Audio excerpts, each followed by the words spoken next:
warahmatullahi wabarakatuh.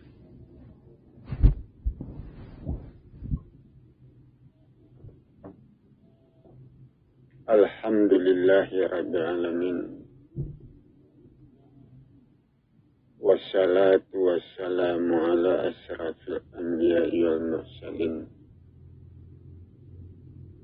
Sayyidina Muhammadin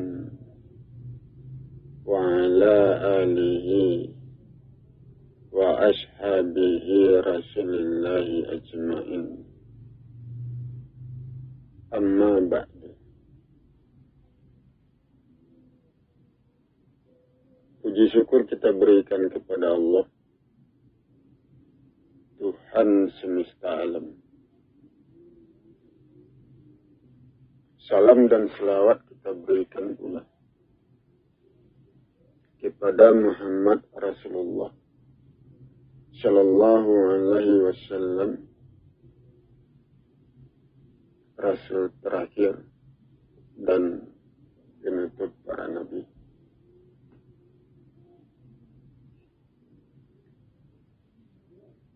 Saudara-saudara kaum muslimin jamaah yang saya hormati. Saudara.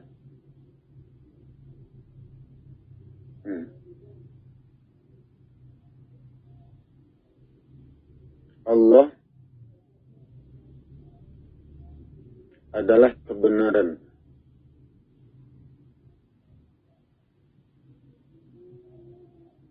Kebenaran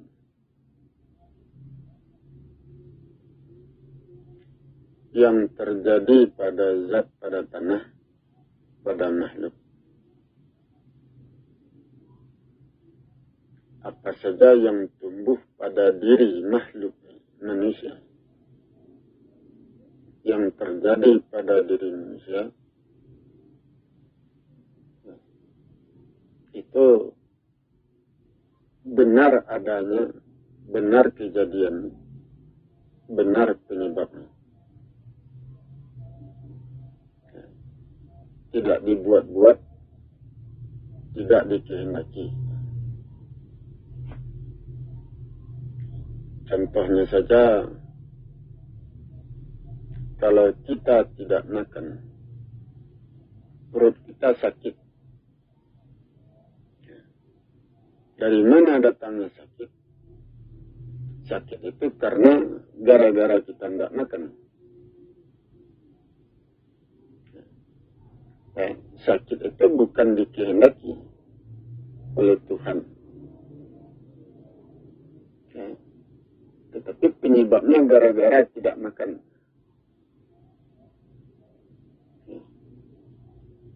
Apabila badan kita kotor, di situ tumbuh penyakit, tumbuh rasa gatal, tumbuh panas, panas badan. Itu kumalam. Bukan Tuhan yang memberikan penyakit kepada kita. Kehendaknya dia ingin menyakiti kita. Tidak ada. Dia yang berkehendak membuat tubuh kita panas. Tidak ada. Tapi itu datang dari diri manusia itu sendiri. Kondisi tubuh manusia, jiwa raga manusia, di situ tumbuhnya penyakit, tumbuhnya gelisah, tumbuhnya panas badan, di situ tumbuhnya.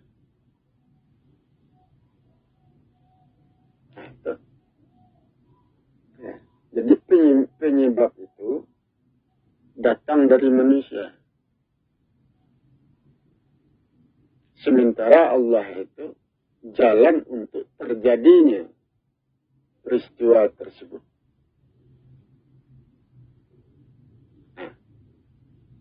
Sehingga Al-Quran mengatakan penyebab terjadinya bencana di atas permukaan bumi, penyebab itu manusia. Tidak dikatakan penyebabnya Allah. Aku, Allah. penyebab terjadinya bencana, tidak. Tapi manusia. Jadi kondisi tubuh manusia, keadaan jiwa raga manusia, kehidupan manusia, cara hidup manusia, permainan manusia, itulah sumber tumbuhnya penyakit, sumber tumbuhnya bencana.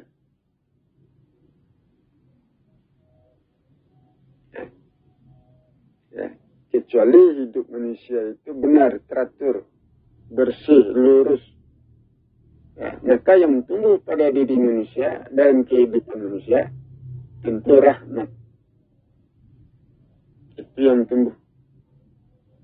Apabila badan manusia bersih, kehidupannya teratur, jalan hidupnya lurus. Itu yang terjadi. Itu deh.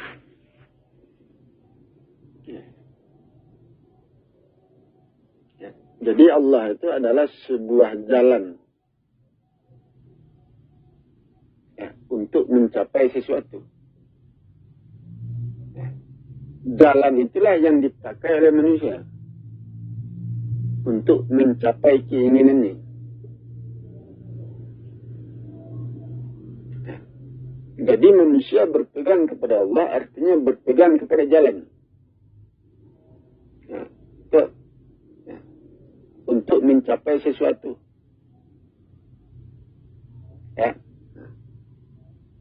Jalan itu berisi aturan, berisi ilmu, berisi perintah. Jalankanlah aturan itu, ilmu itu, amalkan. Itu yang membawa manusia sampai pada tujuan.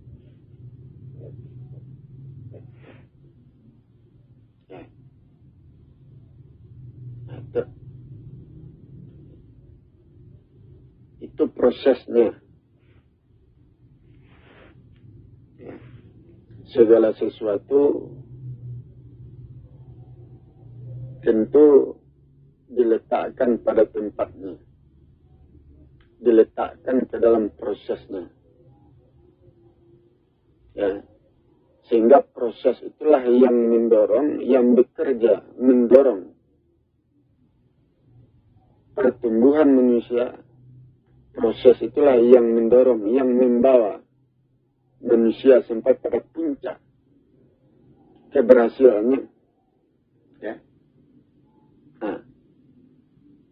Yang membuat manusia itu sampai pada tujuannya. Itu proses itu. Sehingga berdasarkan hukum, manusia dituntut untuk masuk ke dalam proses. Atau dikatakan masuk ke dalam jalan.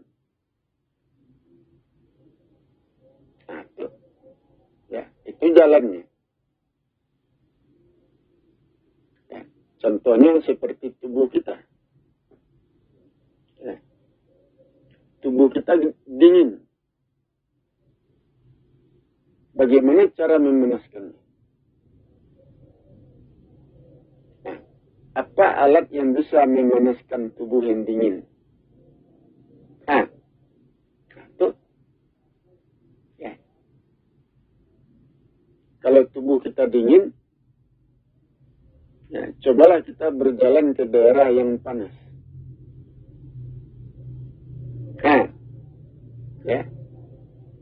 Di daerah panas itulah tubuh yang dingin dihidupkan. Dipanasi. Dilebur, diurai, dikembangkan. Jadi tubuh kita bawa ke daerah yang dingin itu. Ke daerah yang panas. Tubuh yang dingin, kita bawa ke daerah yang panas, supaya hidup.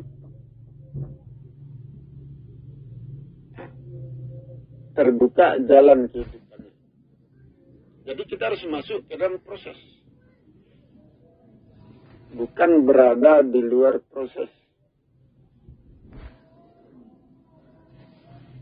seperti tanah. Ya.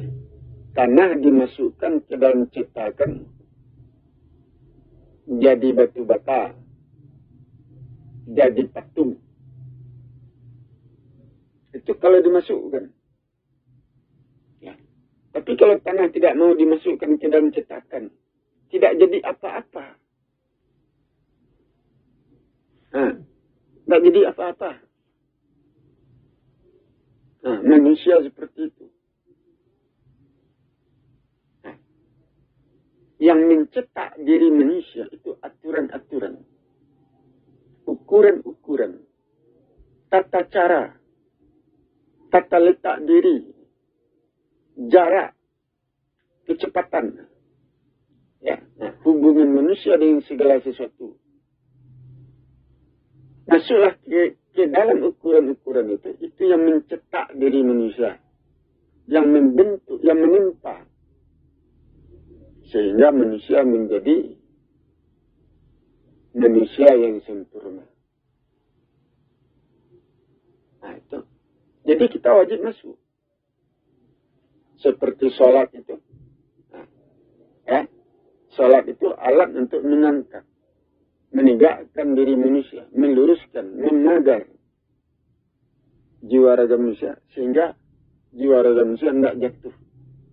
Nah, kalau kita tidak sholat, itu jiwa raga kita tidak terangkat, jiwa raga kita jatuh. Nah, begitulah puasa. Nah, puasa 30 hari itu alat untuk melebur jiwa raga, meluruskan yang bengkok, mengembalikan segala sesuatu pada letak, ya, pada tata letaknya di badan kita. Nah, kalau ada yang keluar dari tubuh kita, ya, dengan puasa itu kita kembalikan, ya, ke badan kita. Nah, itu kita luruskan tata letaknya kembali. Itu jalannya. Masuk kita ke dalam puasa itu proses itu. Maka jiwa raga kita diperbaiki. Tapi kalau kita tidak berpuasa 30 hari, itu jiwa raga kita tidak diperbaiki. Tidak diluruskan. Nah, itu. Seperti sedekah. Bersedekah kita kepada orang lain. Al-Quran mengatakan, serahkan sebagian hartamu, ya, untuk anak yatim, fakir miskin, untuk orang-orang yang membutuhkan. Nah, untuk apa diberikan sedekah itu? Nah, manusia, ya, mencari rezeki, nah, mencari uang. Nah, ya, uang yang diterima, rezeki yang diterima itu ditampung di badannya, ya, ditampung oleh hatinya, pikirannya, perasaannya. Semakin banyak harta yang dapat, semakin banyak uang yang dapat, semakin banyak rezeki yang dapat, ya, itu memberikan beban kepada jiwa raga, memberikan beban kepada pikiran, perasaan, hati, diri. Nah, semakin terbebani diri kita, ya, karena kita memiliki harta yang banyak, itu merusak ke badan, merusak kepada jiwa raga. Nah, ujung-ujungnya tumbuh penyakit, macam-macam penyakit, stroke, lumpuh, macam-macam.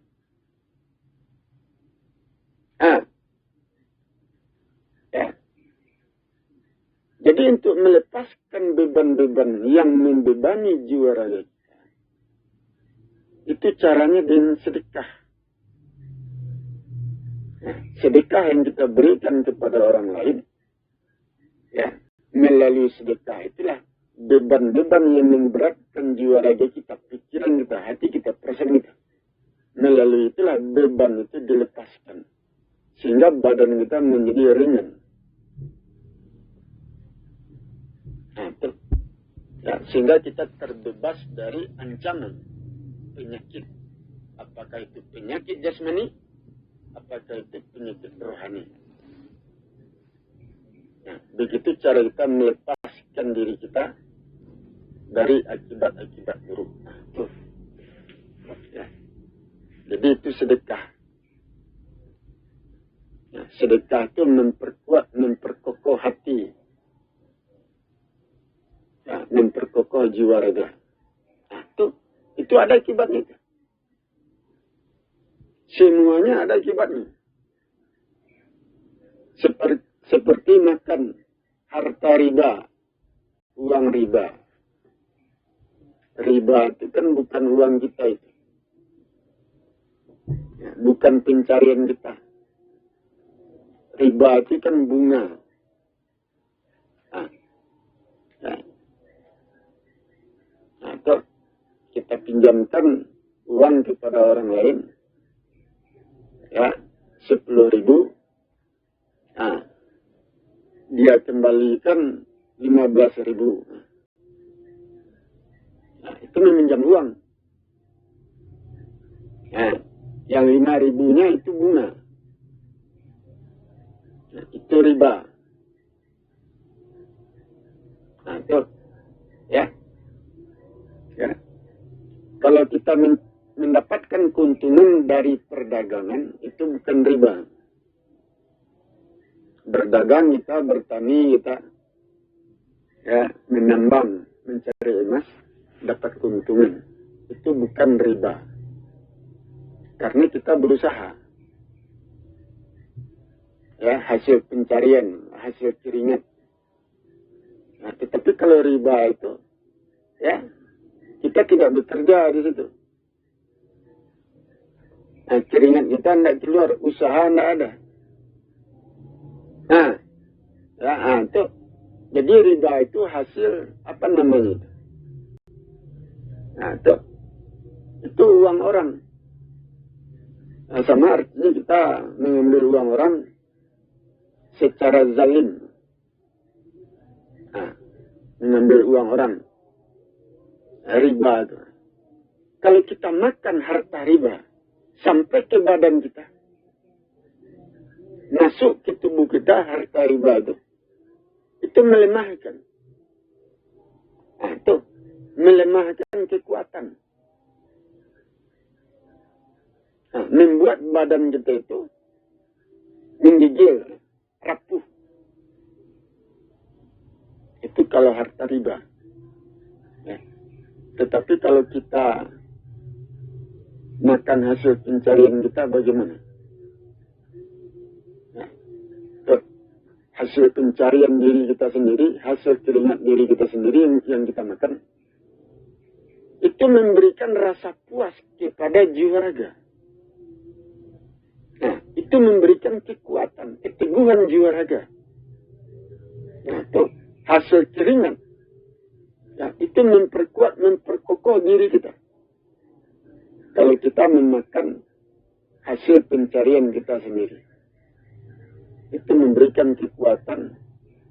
Nah, itu ya, kepada jasmani rohani kita, kepada batin kita. Nah, itu memberikan kepuasan. Tetapi kalau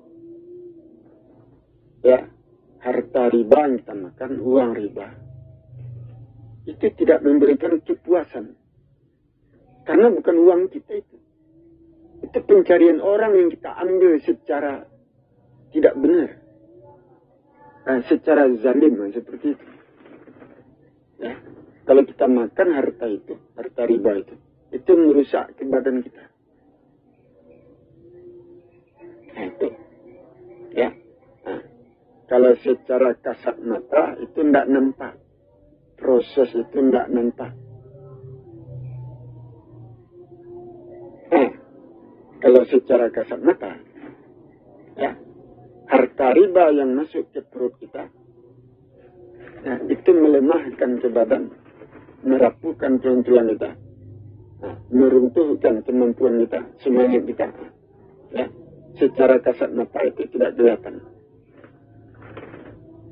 Nah, itu. Ya. Tetapi kalau kita periksa, itulah yang terjadi. itu merugikan diri sendiri. Nah, itu dia. Nah, sehingga Allah melarang manusia untuk memakan harta riba. Nah, apa kata Allah? Kembalikan harta riba itu. Apabila engkau kembalikan harta riba, aku kembalikan harta pokokmu. Nah, itu. Nah, jangan dicampurkan.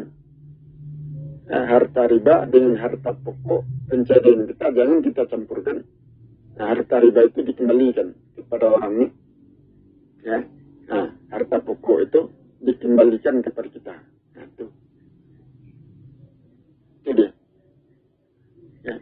Jadi semuanya itu ada sebab, ada akibat. Nah, salah-salah langkah. Nah, salah gerak. Nah, salah berbuat itu risikonya besar. Nah, itu dia. Ya. Nah, kenapa? Itu proses itu. Ya. Ya. Seperti harta anak yatim. Ya.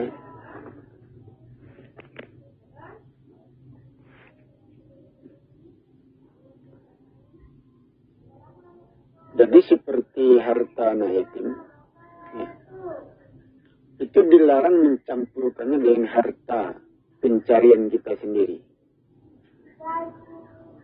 Ya, itu dilarang. Ya, apalagi memakan harta anak yatim. Nah, itu merusak kebadan itu. Ya. Jadi kalau harta kita sendiri, ya, yang kita makan, pencarian kita sendiri, itu memberikan kepuasan, rasa puas. Nah, dan itu memberikan pengaruh baik ke badan kita. Memberikan kekuatan, nah, kepenuhan jiwa raga. Itu kalau harta kita sendiri yang kita makan. Nah, tapi kalau harta pencarian orang, harta anak yatim, itu tidak memberikan kepenuhan jiwa raga. Nah, bahkan merusak ke badan. Menjatuhkan, meruntuhkan diri kita. Itu sebenarnya dilarang makan harta anak yatim. Nah, itu ya sama seperti riba. Nah, itu dilarang. Jadi semuanya itu ada hukum sebab akibatnya. Kenapa? Karena tubuh manusia, zat tubuh manusia tanah. Tanah itu. Nah, itu. Ya. Kita memiliki jasmani, memiliki rohani, perasaan. Ya, itu bisa mempengaruhi jasmani. Nah, itu. Ya, contohnya saja badan kita kokoh kuat. Nah, ya, apabila orang menghina kita, ya, perasaan kita terganggu. Nah, perasaan itu bisa mempengaruhi tubuh kita. Tubuh yang besar, nah, gara-gara kita dihina, nah, perasaan itu bisa menurunkan tubuh. Membuat tubuh kita menyusut, kurus. Itu mempengaruhi. Karena tubuh ini tanah. Ya, tanah itu bisa saja berkembang, bisa saja menyusut. Itu tanah. Ya, kalau gembira, perasaan kita, hati kita, badan kita jadi panas. Panas itu mendorong pertumbuhan, mengembangkan tubuh jiwa raga. Nah, tubuh kita berkembang. Jadi besar jadinya. Nah, itu hukum kewajiban. Ah, itu dia. Jadi semua itu ada akibatnya. Nah, kalau kita makan harta riba, harta orang lain, bukan hasil pencarian kita, bukan keringat kita. Nah, itu meruntuhkan jiwa raga kita. Menjatuhkan diri. Melemahkan kekuatan diri. Itu berbahaya. Nah, cobalah rasakan. Begitu pula harta anak yatim. Sama. Itu sebabnya harta itu jangan dicampurkan. Nah, harta pencarian kita jangan dicampurkan dengan harta orang lain. Ah, ya. Nah, tuh. Ya, apalagi kita diberi orang uang. Ya, ada orang mungkin yang memberikan sedekah kepada kita. Apakah sedekah namanya, apakah hadiah namanya, apakah hibah namanya, nah, kita tidak mengetahui. Ya, apakah itu harta halal, harta haram, ya, nah, harta pencarian dia sendiri, atau harta maling, kita tidak tahu. Nah, ya, harta itu yang disedekahkan kepada kita, atau dihibahkan, atau dihadiahkan kepada kita. Nah, kita tidak tahu itu. Nah, itu. Nah, jangan dicampurkan dengan hasil pencarian kita. Sisihkan, pisahkan. Nah, itu dia. Ya. Lebih tenang jiwa raga kita kalau kita memakan harta pencarian kita. Nah, pencarian kita sendiri, hasil kiringan kita sendiri. Nah, itu. Ya, daripada pemberian orang lain, apalagi orang itu tidak dikenal. Nah, itu dia. Ya. Nah, itu. Tetapi kalau pemberian orang terdekat, nah, pemberian sanak saudara, pemberian anak, orang tua, ya, nah, itu bisa diterima. Nah, itu bisa diterima. Tetapi kalau pemberian orang lain, ya, nah, itu berhati-hati kita dengan harta yang dia berikan kepada kita itu. Itu berhati-hati. Nah, karena itu bisa mempengaruhi jiwa raga. Bisa merusak jiwa raga, meruntuhkan diri kita. Itu hukum alam.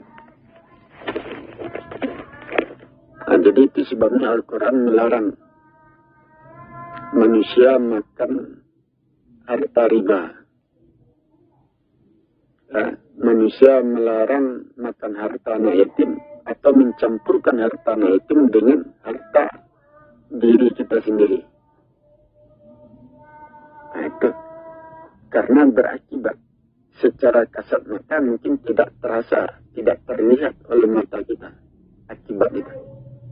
Ya. Nah, tetapi kalau kita lihat lebih dalam, kita rasakan itu, maka proses itulah yang terjadi.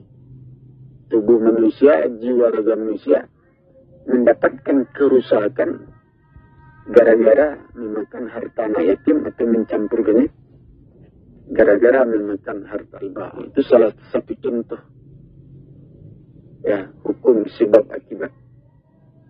Nah, itu dia. Jadi kita pelihara diri kita dari kerusakan itu. Nah, itu. Ya, jangan sampai tubuh kita, ya, mengalami kerusakan. Kerusakan itu datang dari mana? Macam-macam. Hubungan manusia dengan segala sesuatu bisa memberikan kerusakan pada diri manusia. Kalau tidak pandai berhubungan. Ya. Apakah berhubungan dengan manusia? Dengan binatang, dengan tanaman, bahkan dengan langit dan bumi. Tak pandai kita bermain di muka bumi ini, ya, nah, jiwa raga kita terluka, jiwa raga kita rusak, tertekan. Nah, itu, ya, itu meruntuhkan diri. Nah, itu. Nah, jadi itulah yang harus kita perhatikan, kita pahami, kita pelajari. Saya kira Assalamualaikum warahmatullahi wabarakatuh.